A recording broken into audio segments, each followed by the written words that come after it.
Alright, I took a walk around the Hall of Heroes and found a secret passageway, and I'm literally in the Batcave, guys! Now, if you're a DC superfan, and I know you are, then the mere mention of the Batman gives you chills up and down your spine. And I know you can't tell, but right now I'm doing backflips on the inside. Bat fans like myself have been waiting impatiently for this one. So without further delay, let's check in with Matt Reeves, Robert Pattinson, and Zoe Kravitz for a look inside the production of this much-anticipated film.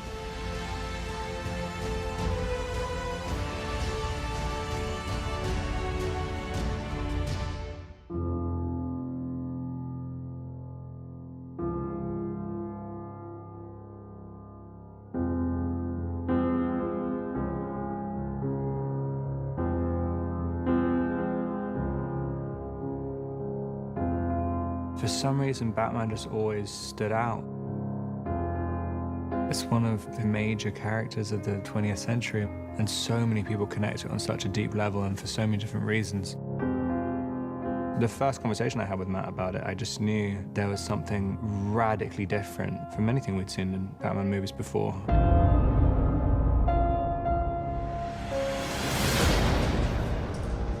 I felt that we'd seen lots of origin stories. We'd seen things go further and further into fantasy. And I thought, well, one place we haven't been is grounding it the way that Year One does, to come right in to a young Batman, not be an origin tale, but refer to his origins and shaken to his core. Right from the beginning, there's a desperation to it. He's really working out this rage. All the fights seem very personal. What's so wonderful about this world is the exploration of the gray area.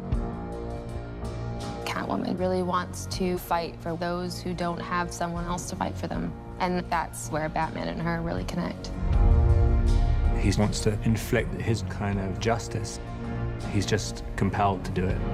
There is no other option.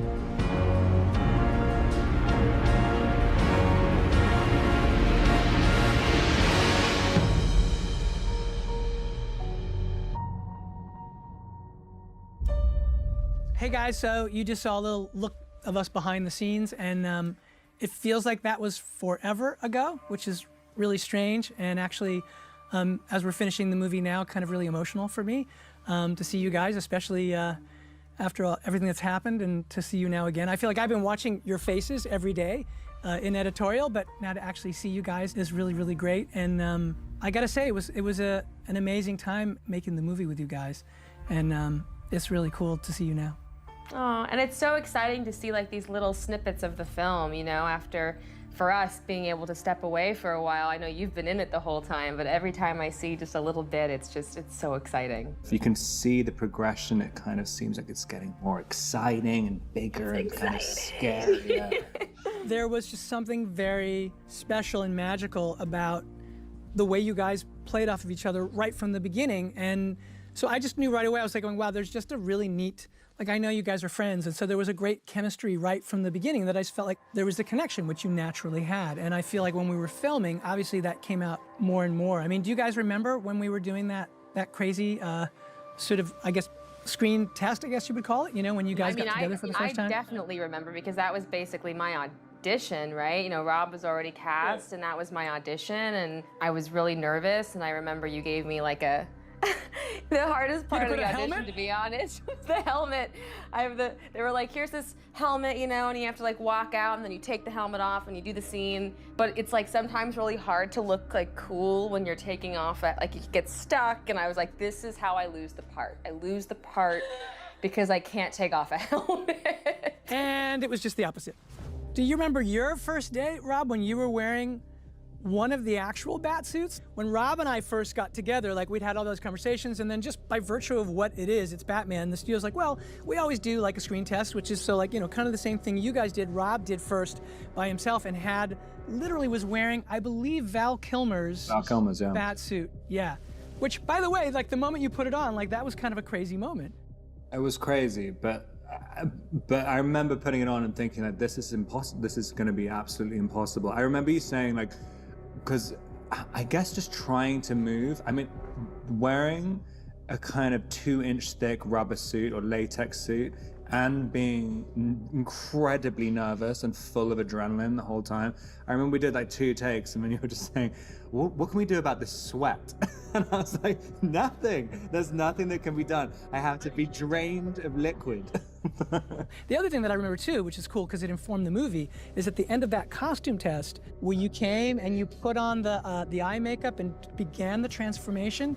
That moment for me, that was when I was like, oh my God, it is so you. Like, it was just such a cool, and I remember you saying afterwards to me, you were like, I don't know what I just did. I said, it was amazing, which it was. It was really, really cool. But I really did think, oh my God, this version of this character, this guy who's sort of almost like, if you think of Bruce Wayne as like a recluse rock star in a decaying manner, there's this part of me that so saw you as that, and I had no idea that you would be interested in playing the role at all. And I thought, what if Rob doesn't want to play Batman? This will be a disaster. And then it turned out that you completely on your own had a whole path to the same thing, which is that you had been obsessed with Batman for years, and when you found out that we were doing this version, you were very interested. So it was one of those things that for me felt really kind of lucky and fated, and then we met.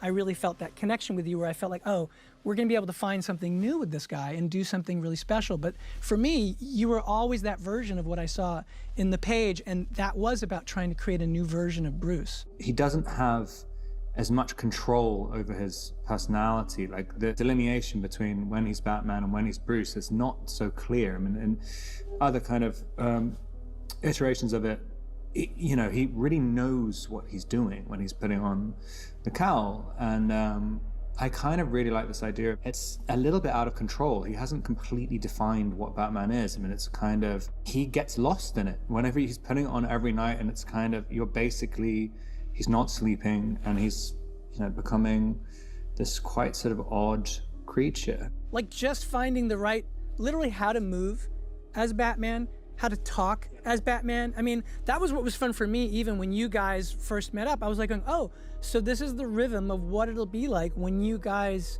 talk to each other. Like, even something as simple as that. And like the way you came in with, like, you had, for me, so you had an attitude that was so Selina, right from the way you came in. I obviously, you know, understand the gravity of a character like this and what she means to so many people, but what felt really important was to really focus on the story that we're telling in this moment, you know, and, you know, try and create a real human being. You know, I don't want her to be an idea, you know, I want her to be a real human being in a real situation, in a real city, trying to survive and reacting to her own pain, you know, and her history. So I really, really focused on this particular story and this particular moment in this woman's life. I think it was about trying to find a way, again, as Zoe was saying, to ground her so that she felt like she had an emotional journey that made sense for who she was, that ended up being Selina Kyle,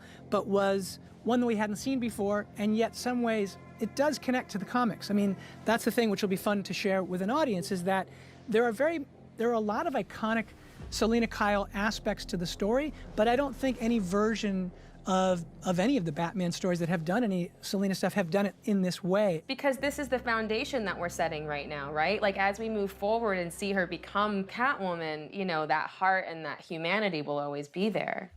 So we debuted our first trailer for our movie last year at DC FanDome. And we want to say thank you for the great response. It's only fitting that we share the second trailer with you all today.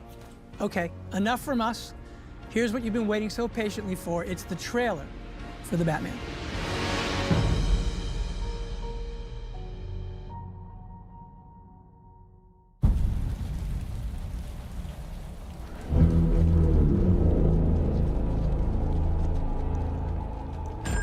Police!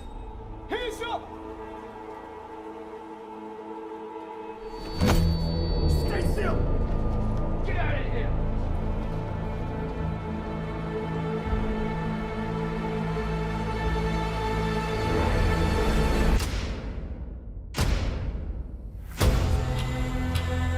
Fear is a tool.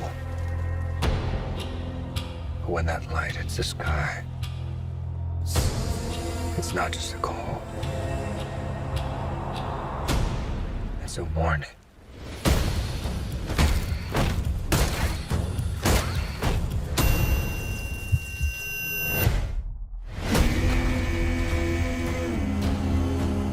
I've been trying to reach you. For the God! This is about a king, and Ritter's the match. I can take care of myself. If this continues, it won't be long before you've nothing left. I don't care what happens to me. It's only gonna get worse for you.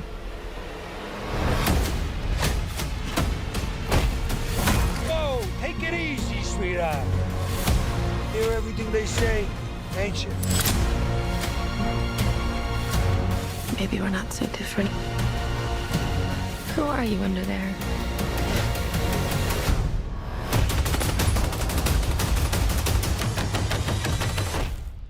I'm vengeance.